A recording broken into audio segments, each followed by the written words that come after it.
বন্ধুরা, আজকে হচ্ছে কাশ্মীরি আলুর দম রেসিপি। এই আলুগুলো একটু বড় বড় সাইজের কেটে নিয়ে এবার ভাজা চলছে।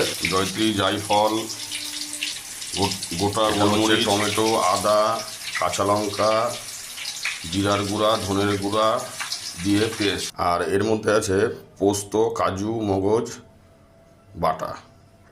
কিছুক্ষণ অপেক্ষা করব তেলটা গরমের জন্য। এবার এই গোটা গরম মশলাটা দিয়ে দেব।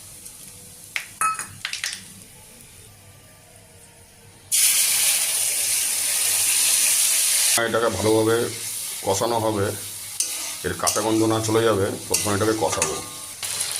কাঁচা বাটা মশলাটা প্রায় হয়ে এসছে, সুন্দর একটা গন্ধ বেরোচ্ছে। রাখা কাজু, মগজ ও পোস্ত বাটাটা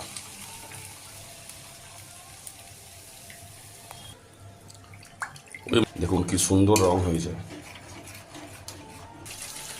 দেখুন মশলার গায়ের ধারে ধারে কি সুন্দর তেল ছাড়ছে, আর রংটাও দেখুন দারুণ হয়েছে। এটা কষানো হয়ে গেছে। এবার এর মধ্যে দিব 2 চামচের পরিমাণ টক দই।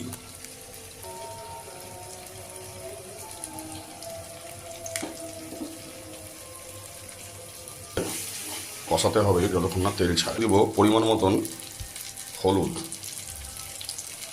নুন। এবার এর মধ্যে দিব হালকা উষ্ণ গরম জল পরিমাণ মতো। ঝোলটা ফুটে গেছে। এবার এর মধ্যে আস্তে আস্তে আলুগুলো সব ছেড়ে দেবো। আলুগুলো ছাড়া হয়ে গেছে। এবার এটাকে আস্তে আস্তে ভালোভাবে ঘেটে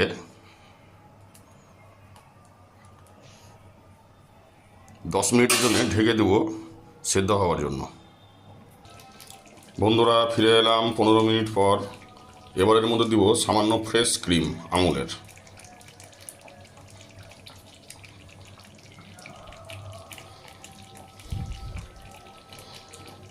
টমেটো সস,